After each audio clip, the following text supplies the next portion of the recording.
अगर मैं आपसे पूछूं कि एक पावरफुल इंसान किसे कहा जाता है, तो हम सब में से बहुतों का जवाब होगा ऐसा इंसान जिसके पास सबसे ज्यादा पैसा है। और ये बात देखा जाए तो बहुत मायनों में सही भी है, क्योंकि हमारे सोसाइटी में हमेशा से ये चीज रहा है, जो अमीर लोग होते हैं वो अपने से नीचे लोगों को कंट्रोल करते आए हैं, चाहे वो एक बड़ा पॉलिटिशियन हो या फिर कोई बड़ा बिजनेसमैन। अगर मैं आपसे फिर से एक सवाल करूं कि वर्ल्ड का सबसे पावरफुल इंसान कौन है, तो आपके माइंड में ये कुछ नाम आएंगे।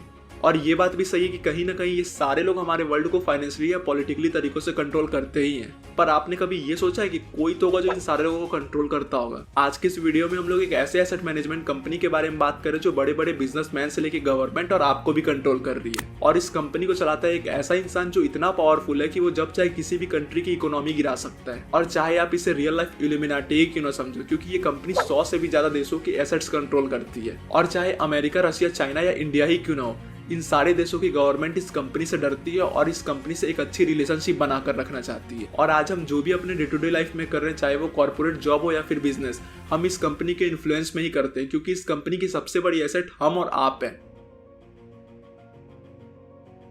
ब्लैक रॉक, जो कि एक एसेट मैनेजमेंट कंपनी है, और इस कंपनी के ओनर का नाम लैरी फिंक है। और इस कंपनी की नेटवर्थ ऑलमोस्ट $10 ट्रिलियन है। अगर आपको आसान भाषा में समझाऊं तो इंडिया के जीडीपी का 3 गुना। और ये कंपनी सोशल मीडिया प्लेटफॉर्म जैसे मेटा, ट्विटर या फिर गूगल से लेकर जो डिवाइस जिसमें हम ये सारी चीजें कंज्यूम कर रहे हैं उसकी भी ओनरशिप रखता है। और ये कंपनी ये भी कंट्रोल करती है कि चैनल्स में क्या रिपोर्ट करी जाएगी और सोशल मीडिया के सर्च इंजन में क्या दिखाया जाएगा। इसीलिए आपने कभी इस कंपनी के बारे में न्यूज चैनल्स या फिर इंटरनेट पर नहीं सुना होगा, और सुना भी होगा तो वो भी न के बराबर। और इस कंपनी को 5 मिलियन की कंपनी से 10 ट्रिलियन की कंपनी बनाने के पीछे इस जीनियस इंसान का हाथ है।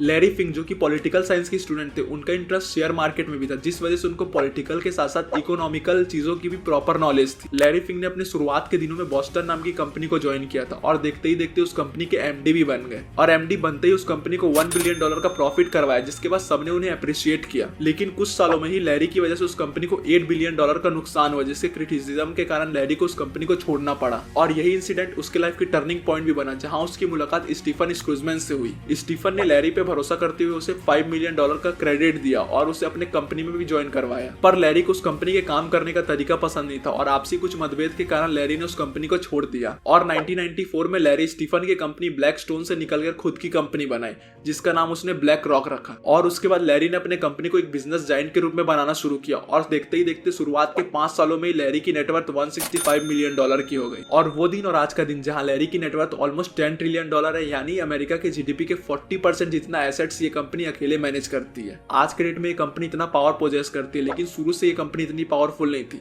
और इस कंपनी को इतना पावरफुल बनाने के पीछे रीजन था ग्लोबल क्राइसिस।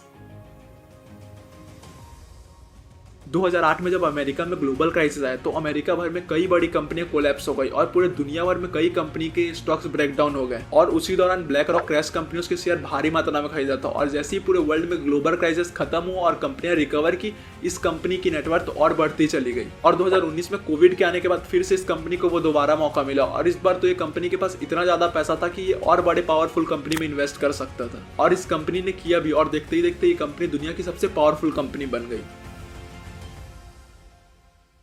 अगर किसी कंपनी के पास इतना ज्यादा पावर है तो उसका एक गलत डिसीजन पूरे वर्ल्ड पर भारी पड़ सकता है। और ब्लैक रॉक हमेशा से फ्यूचर में डेवलप होने वाले कंट्रीज में इन्वेस्ट करता है, और इंडिया भी उन्हीं कंट्रीज में से एक है, जिसकी वजह से लैरी ने मुकेश अंबानी के साथ मिलकर इंडिया के फंड मैनेजमेंट मार्केट में जियो ब्लैक रॉक के नाम से आने का फैसला किया है। और लैरी फिंक के पास अलादीन नाम का सॉफ्टवेयर भी है, जिसे उसने 1998 में डेवलप किया था। और वो सॉफ्टवेयर इन्वेस्टमेंट का फ्यूचर प्रिडिक्ट करता है, और उस सॉफ्टवेयर को 90% एक्यूरेट भी माना जाता है। और फ्यूचर में पेंडेमिक का या कैसा भी ग्लोबल क्राइसिस, ये कंपनी ऑलवेज प्रॉफिट ही करेगी। और लैरी फिंक की थिंकिंग और अलादीन का प्रेडिक्शन आने वाले कुछ साल में इस कंपनी को $20 ट्रिलियन की कंपनी बना सकता है। अगर आपके पास ऐसा कोई सॉफ्टवेयर आ जाए जो किसी भी कंपनी का फ्यूचर प्रेडिक्शन करने लगे, तो आप उस सॉफ्टवेयर का क्या करोगे? मेरे को कमेंट सेक्शन में जरूर बताना। और ये वीडियो पसंद आई तो लाइक और शेयर कर दो, और ऐसी कंटेंट को देखने के लिए मेरे चैनल को सब्सक्राइब कर लो।